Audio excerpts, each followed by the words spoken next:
Hello, Comanche Native here, and today I'd just like to focus on the various jobs that I have taken on while playing the Tomorrow's Children. This first job I would have to rank second in the ranking system. You do get a lot of points, but it is not the top. Mainly you would gear up with all the military supplies and you would go to the islands and kill any monsters that you came across. You had to make sure, if you are using your dynamite, that you knew where the other players were so you didn't accidentally blow them up and turn blue. I did notice this as a dramatic difference for the diggers. When they are excavating the island, they do not have to worry about the monsters. Sometimes I would stay in town and just kill the mosquitoes that would pop up, or I would defend the town by killing the Godzillas. You do get a lot of points, no matter how big the monster is, to even how small the monster is. I used to be a farmer. I ranked this one fourth. It is a valuable build to do, but again, the ranking system is not that high. Being a farmer, I was just dedicating myself to just collecting the food supply for the town. Most of the time I would stay in town. I wouldn't go on the excavation digs. I would produce as many trees as I could. It is kind of difficult when you are in another town that has a lot of people in it, because when you're trying to be a farmer, you have other people doing the exact same thing you're doing. You do have to be quick when you are shaking the tree and grabbing the fruit and then putting it in the storage area. Now, they introduced the pendants later on during the game. I ran across the Emerald Lily pendant. I wish I had this pendant when I first started doing the farm build. Now, the Emerald Lily pendant, what it does is you can stand next to a tree and it's supposed to produce fruit faster. I don't really know the time, how long I have to actually stand there next to the tree before it starts producing fruit. I did do a couple of tests. I found out that maybe a minute to 2 minutes went by before I started seeing the difference. As you can see, the tree is glowing since I'm next to it. The thing I realized about this is that the trees do have to be pushed together in order for me to effectively affect more trees than just one.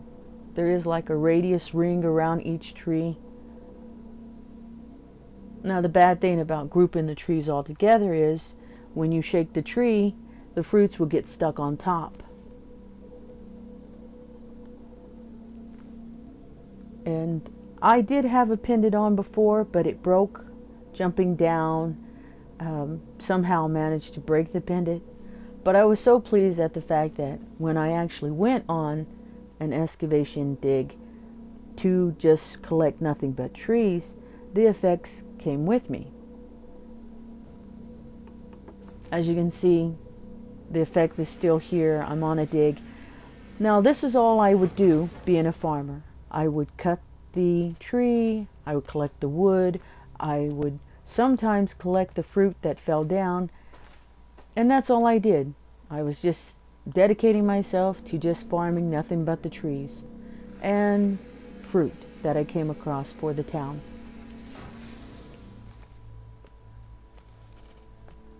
There's not a lot of stress when you're doing this build, except for the fact if you run into other people who are a little bit quicker than you are, you do get kind of frustrated at the fact that they grab items that you were trying to grab.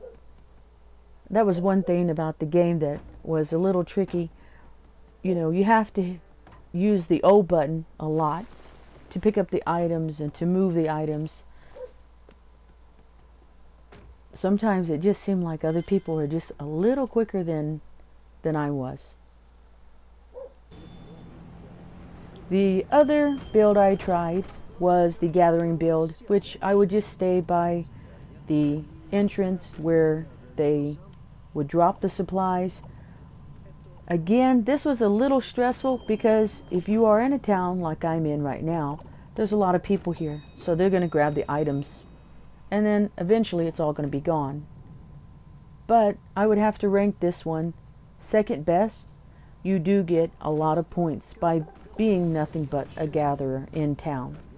There's a lot to do, especially if you have people who are digging on site and the supplies are coming in at a fast rate. If you're in a town and you have a lot of trees, gathering the fruit and putting them in place, again, a lot of points. But you do have to be quick. There will be times where you will get frustrated. I'm not quite sure if it's because of the agility that makes them quicker to pick items up.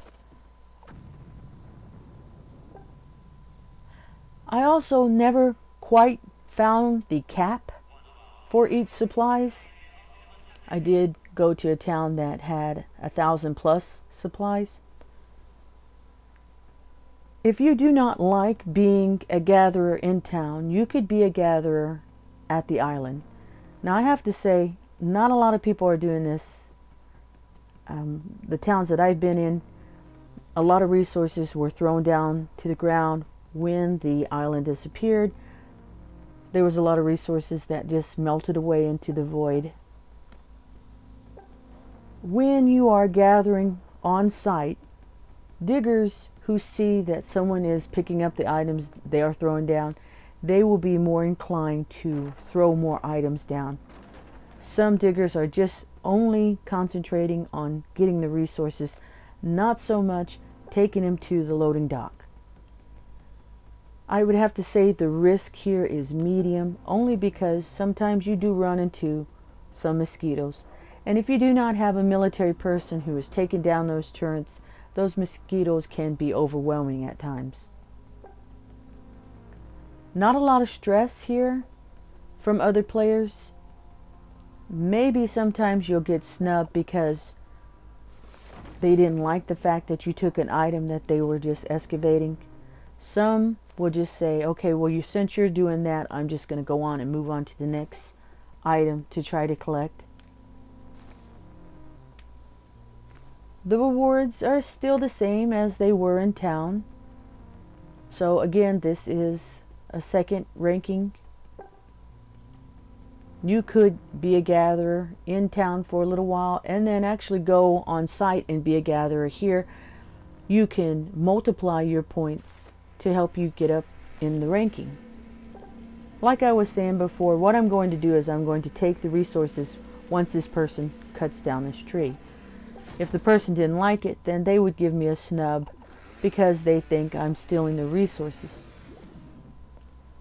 I guess in a way I kinda am, but I am doing all the footwork.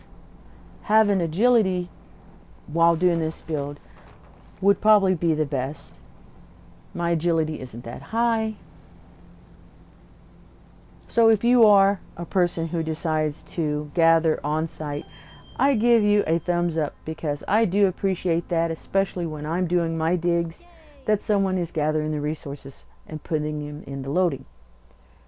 Speaking of loading, there was a time when I first started out that I decided to just be a loader. What a loader is I would make sure the dolls were out of the way so when people would come in with resources, they wouldn't crush the dolls. That has happened. Putting too many resources on top of the dolls will crack them. So I would move them to the side and I would make sure that all the resources were put inside the loading dock. I don't get a lot of points for doing this. The resources have already been handled by another gamer, so I'm not getting anything by doing this at all. The points actually come when the bus arrives and then I load each item one at a time. And you have to do it one at a time because if you were to grab an item and then put it in your pocket and then try to grab another item, you'll automatically unload because that's that's what it's supposed to do. Now, being a loader is very important. Not only your job to make sure the dolls are safe and to load the bus, but you will run into situations where a Godzilla or a spider will walk across the loading area and will knock all the resources everywhere, and they will crack the dolls. There have been times where I have literally tried to save 4 or 5 dolls from being crushed. It is tricky, especially when you're dealing with the spiders. Again, you don't get a lot of points for this, but it does help. It is nice to know that someone's there at the loading area making sure that the dolls that you found are being safe. Not a lot of people do this build. It is less stress. You don't get a lot of snubs doing this, but you do help out. So in the helping category, I would have to rank this 3.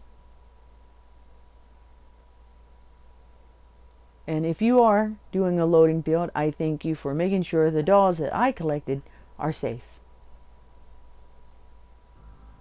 Now this is number 1 on the ranking build. Being a doll runner is very important. You do get a lot of points for being a doll runner.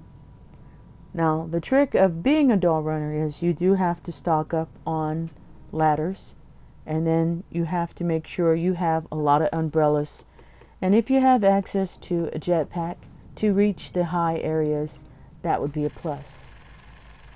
I have seen people who have attempted to be doll runners, and what they do is they will get a doll and they will throw it. Yes, it's true, sometimes they might not break and sometimes they break. For an example, this doll broke. And me being a doll runner seeing this is so sad. Aw, poor thing. Aw. Oh well, c'est la vie.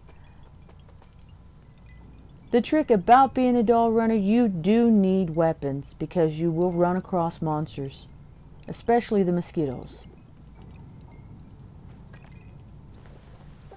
I am only concerned about dolls. I do not excavate. I am not concerned about collecting resources. And for each island, the dolls do change. I also bring snacks.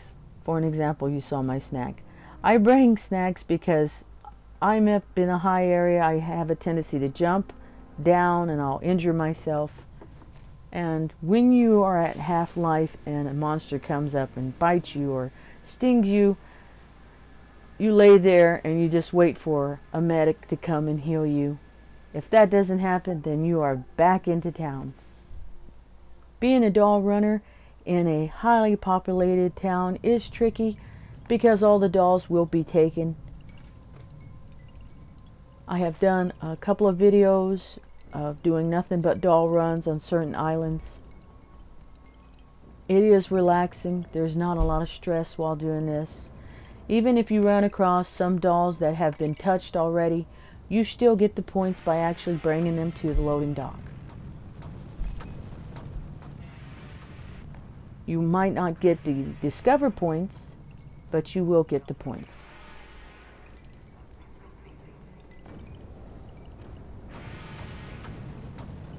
The one thing about monsters running into the island is you will lose a lot of dolls. Also, you can only take one doll down. I tried one time to handle a doll and pull out my umbrella, and the doll just fell down and then just crashed down. I even attempted keeping the doll on my back and jumping down. Again, both fell down and it just broke. Besides being a doll runner, you can be a doll hatcher. If you can do both, you triple your points. Both of them are highly ranked. You can stay in town and just collect nothing but the dolls that come in and hatch them. Again, if you are in a high populated town, hatching the dolls can be tricky. You have other players doing the exact same thing you're trying to do. It is important to try to have a hatchery, so if you can take it upon yourself as being a doll runner to make sure a hatchery is there. The puzzle is a little bit on the large side, but not too hard to do. If you can do a doll run and a hatchery at the same time, again, the points will make your ranking just go up. You do have to have patience though, because it takes a while for the people to hatch. Either they're hatching or they're breaking out of this prison that they're in. I have no idea. But I wish you luck if you decide to do this build. Again, the points, they are so worth it.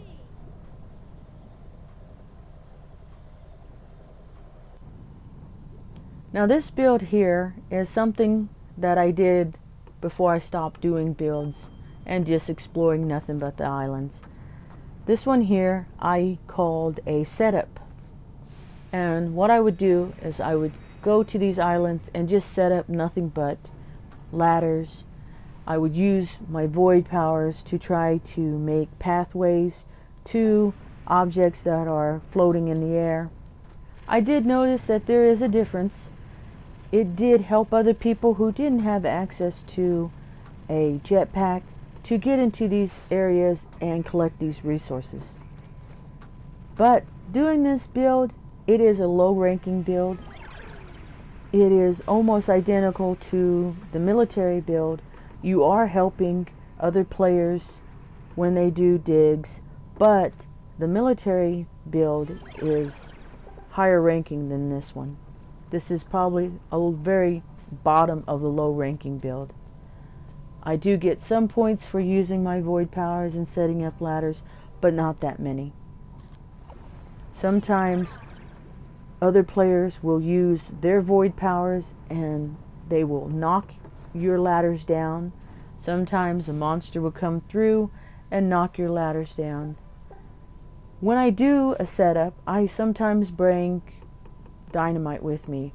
If there's a way I can dynamite the area where the chest is, then I can knock that chest down to the ground and other players can benefit by collecting what's in them.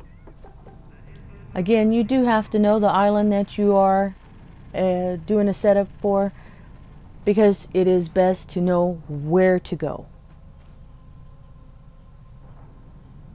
And you also have to make sure that your ladders make it all the way down to the ground.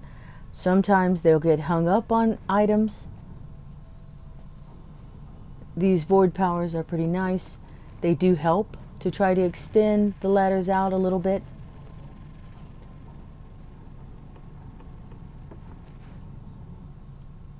This does help. It will increase the supplies for your town.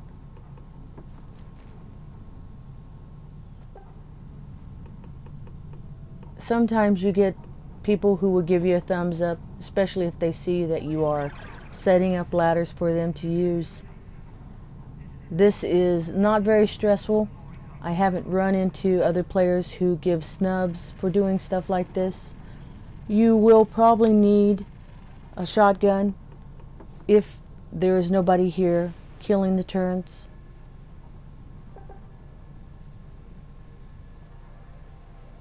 For an example, right here, if I had some dynamite, I would set charges to knock that chest down to the ground. Since I didn't bring any dynamite this time, all I can use is a ladder. And I'm hoping it will be placed on an area where someone can get to it.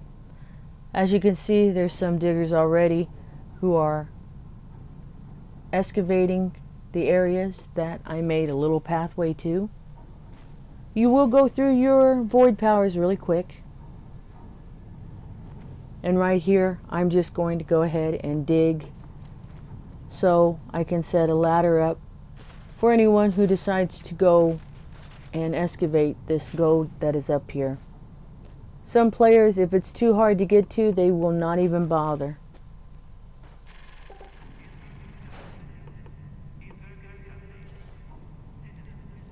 Again, I'm only concerned with setting up ladders. I don't really care about collecting any resources. Now, if you are fast enough doing a setup, you can go back into town, grab what you need to excavate, and then come back. This is a helpful build. The ranking is just too low.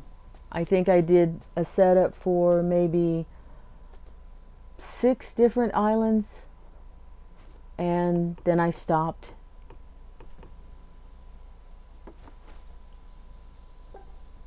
Now, of all the jobs that I'm showing you, there is a way to do every single one of them. You just have to be really quick. I'm pretty sure if you have your agility all the way up, then you could probably rank a lot of points. So this is my setup build.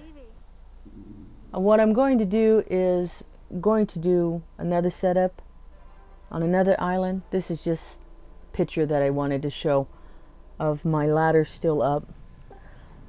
This island here, this one is pretty easy. I'm pretty sure that maybe 3 well-placed ladders would do it. Usually gamers, they would prefer items close to where the bus is letting them off. I do know that you can get inside the ship, in the back of the ship where it's broken into. Some gamers don't like that. So what I do is I will go ahead and blast the ship at the front over here, just giving them a way to just get in there.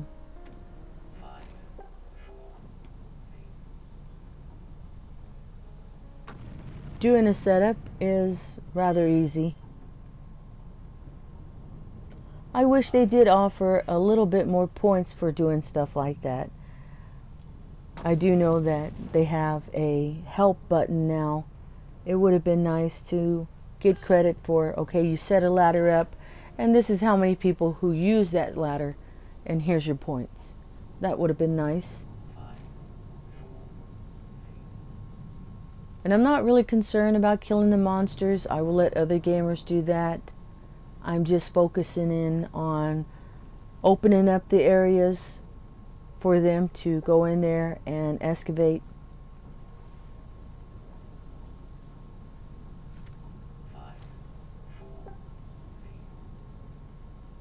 Go ahead and open this area up. That seems to be pretty good. Sometimes you have to watch out because using dynamite around other gamers is a little tricky. They could hit you, or you could hit them, and you could turn blue. Now I do have some dynamite. I could blast this chest down to the ground, but it always gets hung up. So what I'm going to do is build a platform. I've done this a few times, so I kind of know exactly where to lay the ladder. Oh, that was kind of weird. It glitched that way. You could also use your void powers on the chest to pop them up in the air or kind of make them move a certain way. But sometimes they do get hung up. Now I do know there's a staircase that you can take to climb your way up these scissors, but I'm just going to go ahead and set a ladder down. Just make it easy. This time the monsters aren't walking through. They will knock down the ladders.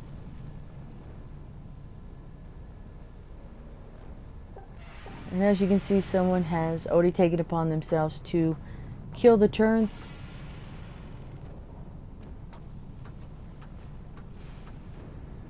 I'm probably going to set another ladder in the back, because you can dig in this black material right here for some gold.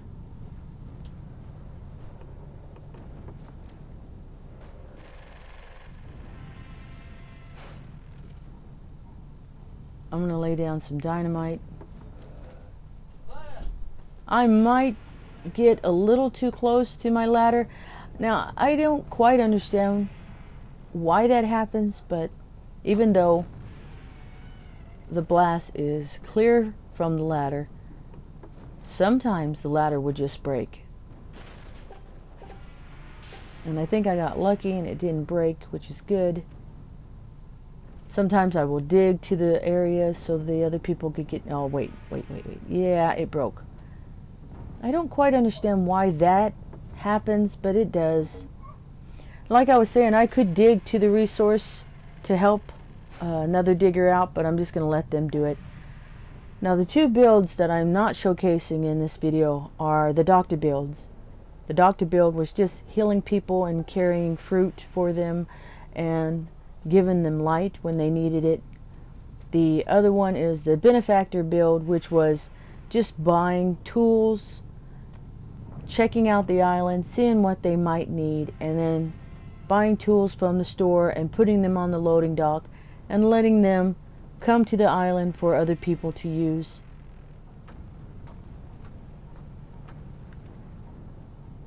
You do get a little points for healing. Not so much about giving them light or giving them food. As for the benefact, you don't really get that many points unless you're buying the item. And that is all the builds that I have done in Tomorrow's Children. I do enjoy coming up with certain builds and trying to test them out. I may do some more videos on different things that I came across, but so far this is all. I hope you enjoyed this video, and if you do try to do any of the builds, a highly suggestion one is definitely the military or the doll running. The second suggestion is definitely being a gatherer on the island and being a loader. Again, being a setup, you do need ladders and a lot of void powers. And dynamite if you have it. Thank you for watching the video, and I will see you next time.